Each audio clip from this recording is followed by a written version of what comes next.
Bismillahirrahmanirrahim. Assalamualaikum warahmatullahi wabarakatuh. Alhamdulillah. Alhamdulillahi ala ihsanih wa syukru lahu ala taufiqihi wa amtinani. Ashhadu an la ilaha illallah ta'ziman li sya'nih wa ashhadu anna Muhammadan abduhu wa rasuluhu ad-da'i ila ridwanih wa sallallahu alaihi wa ala alihi wa sahbihi wa man tamassaka bi sunnatihi ila yaumil qiyamati la raiba fihi amma ba'du. Teman-teman semuanya, masyarakat muslimin yang semoga dirahmati oleh Allah Subhanahu wa taala. Bersyukur kepada Allah Subhanahu wa taala, ya, segala puji bagi Allah. Hari ini Allah Subhanahu wa taala memberikan nikmat kepada kita, terutama nikmat yang kita memiliki waktu luang untuk selalu bermunajah, bermuhasabah, bermuqarabah, beribadah kepada Allah Subhanahu wa taala. Maka dari setiap ibadah itu, atas nikmat yang kita rasakan, tentunya kita harus memperbaiki niat kita untuk selalu karena Allah, ya. Tak lupa juga salawat serta salam semoga selalu tercurahkan kepada uswatun hasanah kita, Nabiullah Muhammad sallallahu alaihi wa alihi wasallam. Teman-teman semuanya, masyarakat muslimin, azanillah wa iyyakum. Kita ketahui fenomena di sekarang ini dalam sistem pendidikan udah ya kita lihat di media sosial, bahkan ada di siswa SMP itu ada yang belum membaca atau belum bisa membaca, ya. Atau ketika masuk di perkuliahan, padahal di jurusan multimedia, hal-hal yang dasar di MS Office itu masih belum dia ketahui, gitu. Maka di sini ada PR tersendiri dalam sistem pendidikan, gitu. Nah, untuk itu kami nggak panjang lebar, kami akan mentadaburi salah satu ayat, yang ayat itu kita insya Allah akan memberikan pemikiran itu terbuka, gitu, ya. Di antara salah satu ayat itu yaitu Allah Subhanahu wa taala berfirman dalam surah Al-Baqarah ayat 151, ya. Nah, sebelum masuk itu, ya, mari kita tazkiyatun nafas, sucikan hati kita untuk selalu memperdengarkan dan menghayati dari firman Allah, perkataan Allah Subhanahu wa taala. Karena kita membaca Al-Qur'an itu adalah kita sedang berkomunikasi dengan Allah Subhanahu wa taala. Nah, teman-teman semuanya,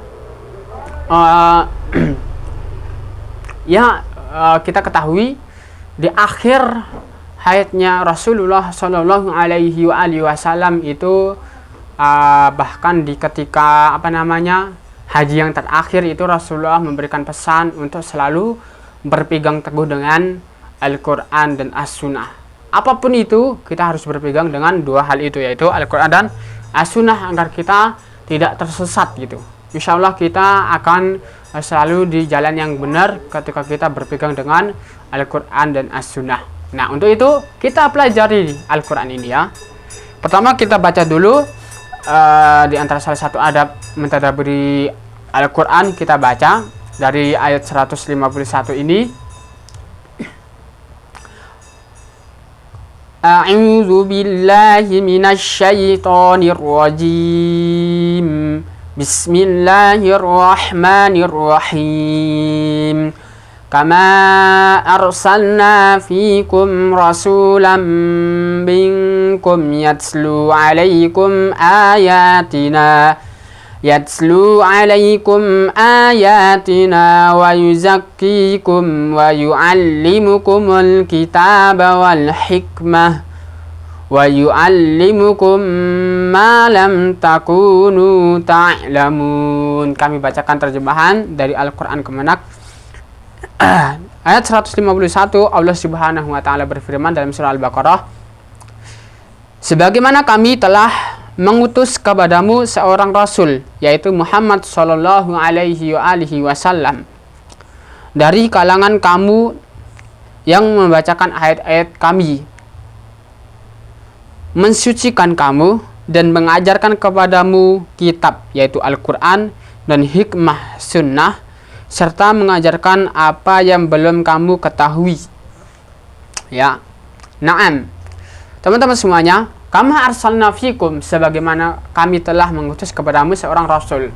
Ini ada yang berpendapat dalam sebuah tafsir ini ada yang bentuk awalan dari sebuah ayat atau memang sambungan dari ayat-ayat sebelumnya. Kalau memang sambungan dari ayat-ayat sebelumnya, ini mengandung makna bahwa diutusnya seorang rasul itu adalah bentuk penyempurnaan nikmat atas nikmat ketika kita sudah disatukan persatuan tentang perpindahan kiblat ya, yang awalnya di Baitul Maqdis, kemudian di Masjidil Haram, kemudian kita bersatu untuk menghadap ke situ. Lantas Allah menyempurnakan nikmat dengan mengutus seorang rasul. Yatslu alaikum ayatina, yang akan membacakan kepadamu ayatina, ayat-ayat kami. Ayat di sini baik dengan ayat-ayat secara kauniyah maupun ayat secara kauliyah, perkataan dari firman Allah, sunnah ya, ataupun ayat-ayat kauniyah di alam semesta ini ya, untuk kita tadaburi. Kemudian yatslu alaikum ayatina wa yuzakkikum, dan mensucikan kalian, yaitu mensucikan dari perbuatan-perbuatan keji, kemudian berpindah kepada perbuatan-perbuatan yang mulia, yang awalnya saling gontok-gontokan, yang saling bertengkar, ya dikit-dikit perang gitu ya, biasa di kaum jahiliyah ketika itu, diubahkan untuk saling menyayangi, saling memberi, saling tolong-menolong dan lain sebagainya. Itu wayuzakikum. Dan masih banyak sifat-sifat yang diubah, yang disucikan oleh Rasulullah Shallallahu Alaihi Wasallam. Tentunya itu atas izin Allah Subhanahu wa taala. Wa yuzakkikum. Kemudian ayat selanjutnya, wa yu'allimukumul kitab wal hikmah. Wa yu'allimukumul kitab. Ya, dan mengajarkan kepada kalian al-kitab, yaitu Al-Qur'anul Karim. Al-Qur'an ini merupakan sebuah fenomena yang sangat luar biasa, bahkan disebut dengan mukjizat yang paling besar, mukjizat yang paling agung pada diri Rasulullah Shallallahu Alaihi Wasallam. Banyak nanti kita bahas di ayat ini. Kemudian wa yu'allimukumul kitab wal hikmah. Dan hikmah di sini banyak perbedaan ulama dalam tafsir ini. Namun yang lebih dominan adalah yaitu as-sunnah, yaitu hadis-hadis Rasulullah Shallallahu Alaihi Wasallam wal hikmata. Maka di ayat terakhir ini Allah Subhanahu wa taala menutup dengan ayat yang menjadikan sebuah Islam ini menjadi berkembang, kemajuan peradaban Islam, yaitu Allah mengakhiri dengan wa yu'allimukum ma lam takunu ta'lamun, dan mengajarkan kepada kalian suatu ilmu yang belum pernah kalian ketahui sebelumnya. Nah, ini yang menjadi unik pada pembahasan tadabbur di ayat 151 di surah Al-Baqarah ini. Untuk itu teman-teman semuanya, masyaallah muslimin azanillahu wa iyyakum, dari tafsir-tafsir yang tadi kan saya bacakan beberapa tafsir ringkas ya, ringkasnya mulai dari tafsir As-Sa'di, yang tafsir Al-Qurtubi dan tafsir Ibnu Katsir, cuma kami buat ringkas ya.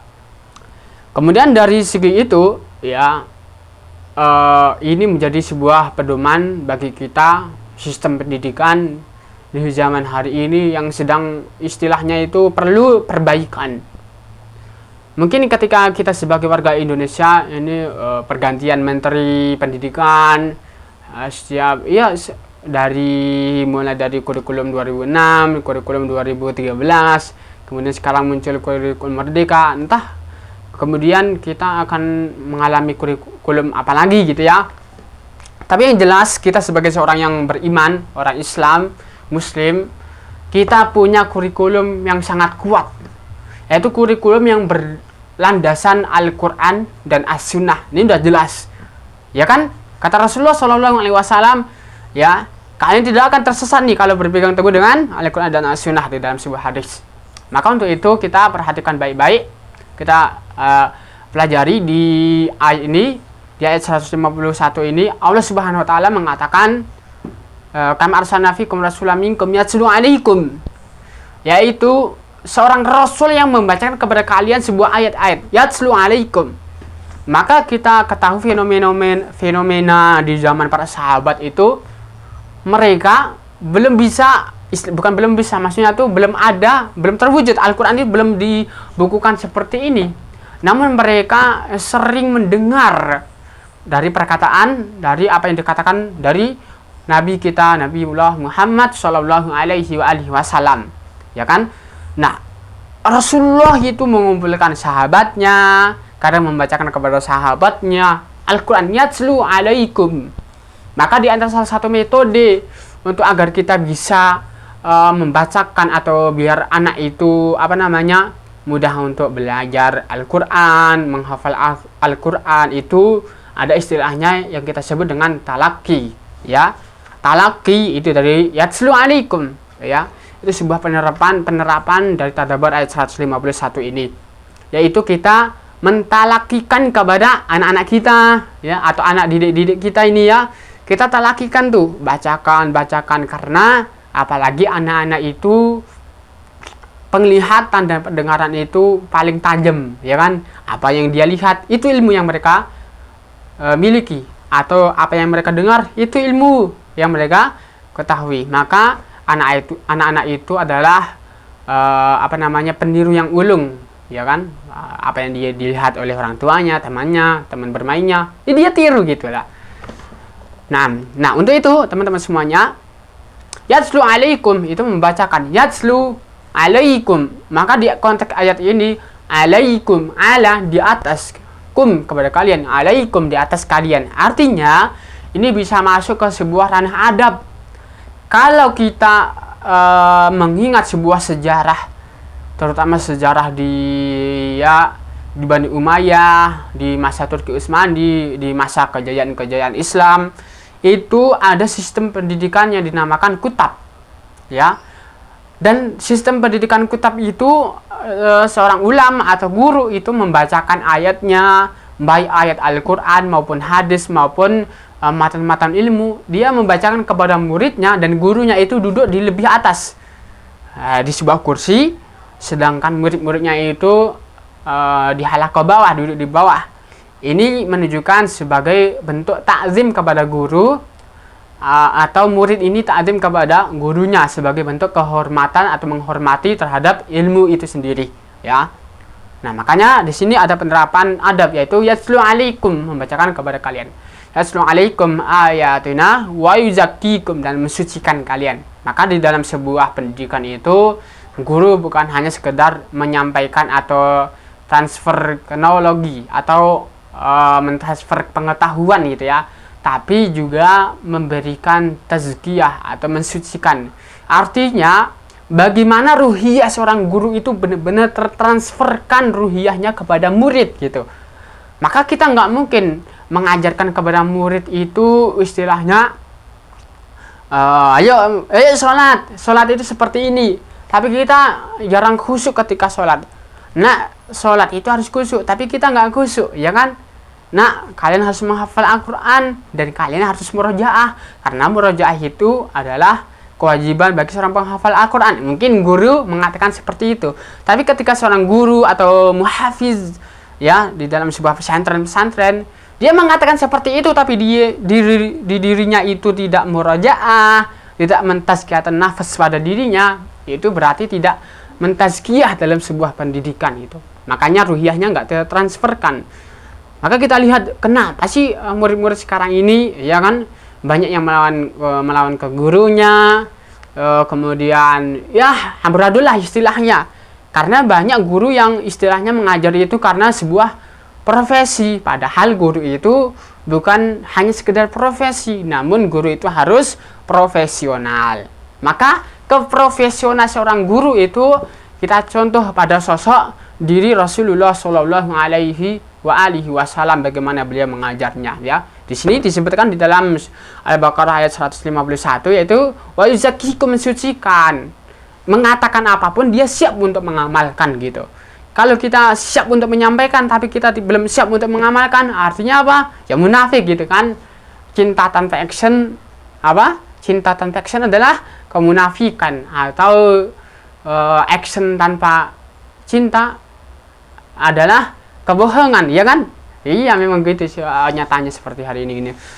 Nah, untuk itu teman-teman semuanya, yatlu alaikum wa yu'allimukumul kitaba. Ya. Selanjutnya di dalam ayat 151 dalam surah Al-Baqarah ini, setelah yatlu alaikum ayatina wa yuzakikum, kemudian wa yu'allimukumul kitab, dan mengajarkan Alkitab. Apa Alkitab itu? Al-Quran. Apapun ya, apapun pelajarannya, apapun pendidikannya, jangan sampai kita mendahului Al-Quran. Belajar apapun tuh, jangan sampai kita mendahului Al-Quran. Pokoknya Al-Quran itu yang pertama kali kita dahulukan dalam pembelajaran. Makanya salah hari ini nih, mulai dari TK ya, PAUD, TK, SD dan seterusnya, ya mereka pelajari yang beban-beban ya, yang umum-umum gitu ya. Mulai dari yang istilahnya kalau dalam piramida itu dari yang lebar banyak kemudian mengkerucut. Makanya di dalam sebuah perkuliahan itu kan ada jurusannya sendiri, jurusan teknologi, jurusan media, ya kan, jurusan kedokteran dan seterusnya. Tapi kalau pas awal-awal dia mempelajarinya secara umum. Tapi kalau dalam sistem Al-Quran ini, sistem pendidikan terutama di dalam masa peradaban Islam, itu sistem pendidikan itu seperti piramida tapi terbalik. Dari yang pokok dulu, yaitu Al-Quran, ya, kemudian As-Sunnah, kemudian berkembang gitu ya. Nanti ada contoh-contohnya. Wa yu'allimukumul kitaba wal hikmah, yaitu mengajarkan kepada kalian Al-Quran dan hikmah. Ya, hikmah ini yang dimaksud adalah as-sunnah, hadis Rasulullah Shallallahu Alaihi Wasallam. Sudah jelas di situ. Ya, Al-Quran dan hadis, apapun perjalanan kita, apapun action kita, tetap pegangan kita Al-Quran dan hadis. Begitu juga dalam sistem pendidikan yang paling utama itu adalah Al-Quran dan hadis, ya. Ini perlu kita ketahui nih, yatlu alaikum ayatina wa yuzakkikum wa yu'allimukumul kitaba wal hikmah. Ya. Makanya para sahabat terdahulu mereka menjadi seorang yang keilmuannya, kecerdasan, Masya Allah ya, itu memang mereka dari Al-Quran dan As-Sunnah. Mereka banyak menghafal dari ayat-ayat. Dulu para sahabat itu dia tidak membaca Al-Quran, tapi dia hanya mendengar, tapi dia hafal, ya kan? Dia sering mendengar dan mendengar, kemudian hafal, ya. Mendengarnya itu dengan apa? Ya, mendengarnya dengan hati. Begitu juga dalam mendengarkan hadis Rasulullah Shallallahu Alaihi Wasallam. Makanya di situ mendengarkan yang dibacakan, ya, Assalamualaikum yang dibacakan oleh Rasulullah Shallallahu Alaihi Wasallam, memperdengarkan langsung di action, ya, dia dengar langsung action, sehingga ketika cinta tanpa action adalah kemunafikan, atau action tanpa cinta adalah kebohongan. Artinya kalau kita mendengarkan, kalau kita dapat ilmu tidak langsung kita amalkan, nah, berarti di situ ada sebuah kerenggangan ilmu. Makanya para sahabat mengamalkan ilmu itu, mereka langsung kuat itu ilmunya. Diamalkan langsung kuat itu, ya kan? Maksudnya tuh melekat ilmunya karena diamalkan gitu. Begitu juga kalau kita menghafal Al-Fatihah itu, kita nggak ngapal sih ya. Sering kita dengar, ya kan? Sering kita baca, artinya sering kita action kan, sering kita amalkan, hafal di luar kepala gitu. Apalagi surah-surah yang lain gitu, kalau dalam hafalan Al-Quran gitu. Nah, untuk itu kita ketahui, yatlu alaikum, ya, maksudnya membacakan kepada kalian, diantaranya adalah Al-Quran dan As-Sunnah. Itu membacakan itu adalah tilawah. Membaca bukan berarti seperti yang kita baca. Makna membaca di masa sahabat itu kan, di zaman Nabi kan belum dicetak Al-Quran. Yang maksud membacakan artinya yaitu memperdengarkan. Jadi para sahabat itu mendengar di situ. Nah, ketika mendengar, ya, yang pertama kali yang dia dengarkan adalah Al-Quran. Apapun actionnya, tetap Al-Quran yang paling pertama sebelum yang lainnya, ya, Al-Quran. Makanya dalam sistem pendidikan itu kalau kita lihat sejarahnya, terutama ketika sejarah peradaban emas muncul, peradaban terutama di masa Bani Abbasiyah, banyak ilmuwan-ilmuwan yang muncul, ya, banyak ilmuwan-ilmuwan yang muncul. Oke, sebelum ke sejarah tersebut, kita bacakan ayat terakhir dalam surah Al-Baqarah ayat 151. Setelah Allah mengutus sang Rasul, kemudian membacakan ayat-ayatnya, mensucikan kalian, mengajarkan kepada kita Al-Quran dan As-Sunnah, maka di akhir ayat Allah menutup sebuah kalimat yang sangat menjadi sebuah pegangan bagi kita agar kita menjadi seorang yang berilmu, yaitu di akhir ayat Allah menutup wa yu'allimukum ma lam takunu ta'lamun, dan dialah Allah akan mengajarkan kepada kalian suatu ilmu yang belum pernah kalian ketahui sebelumnya. Allah kalau kita ini mempelajari Al-Quran dan As-Sunnah dari awal, maka Allah dalam janjinya di surah Al-Baqarah 151 akan mengajarkan kepada kalian sebuah ilmu yang belum pernah kalian ketahui sebelumnya. Ya kan? Nah, ketika kita sudah mengetahui ini, maka kita lihat sejarah, terutama di masa peradaban Islam lagi jaya-jayanya, terutama di masa Bani Abbasiyah. Ketika di masa Bani Abbasiyah banyak bermunculan para ulama-ulama yang menjadi ilmuwan, ya kan? Mereka di zaman Bani Abbasiyah kecil-kecilnya itu dia belajar di sebuah kutak yang dia membacakan Al-Quran, menghafal Al-Quran, menghafal hadis, kemudian gurunya membacakan matan-matan ilmu, kemudian mengkaji tafsir-tafsirnya. Jadilah anak didik itu ahlul Quran, kemudian mempelajari hal-hal yang tentang Al-Quran. Dewasanya mereka berkembang pemahamannya, berkembang dari segi otaknya, pemikirannya, sehingga muncullah penemu-penemu baru yang kita sebut para ilmuwan seperti Ibn Sina, bapak kedokteran, Al-Khwarizmi, tentang matematikawan, ya kan, dan masih banyak ilmuwan yang lain, Al-Kindi, kemudian Ibnu Hayyin, dan seterusnya. Banyak itu ilmuwan-ilmuwan di masa Bani Abbasiyah. Apakah mereka awalnya belajar seperti kita dari yang banyak dulu? Ada pelajaran matematika, IPS, IPA, apalagi biologi, geografi, sejarah, semuanya, ya. Enggak, awalnya apa? Awalnya adalah Al-Quran dan As-Sunnah. Ketika awalnya, karena Al-Quran ini sumber ilmu, induknya ilmu, ya kan? Kemudian diteliti. Mereka belajar di awal, belajar bahasa Arab, belajar Al-Quran dan As-Sunnah. Semakin dewasa dia berkembang ilmunya, sehingga dia meneliti, muncullah ilmu baru. Ada ilmu geografi, ya udah disebutkan dalam Al-Quran. Ilmu matematika sudah disebutkan di dalam Al-Quran. Banyak penemuan dan fakta-fakta ilmiah tentang itu. Makanya ada Ijazul Quran, ya, dalam ilmu tafsir itu, ilmu Al-Quran. Ada Ijazul Quran tuh. Banyak tuh dijelaskan kenapa bumi ini gunung-gunung itu berjajaran dari Jawa, ya kan, sampai ke luar negeri itu gunung tuh berjajaran. Makanya ada tuh di antara salah satu contohnya itu contohnya gini, wal jibal autada, dan kami jadikan gunung itu sebagai pasak. Maka penemunya itu dari pulau di Indonesia sampai ke Rusia sana tuh ternyata gunung itu berjajaran sebagai pasak pada bumi, gitu. Dan wal mu'asyirati ma'an sajjaja di dalam surah An-Naba itu, ya. Dan kami wal mu'asyirati, kami turunkan Al-Quran. Mu'asyirati itu artinya peresan dalam bahasa Arab gitu.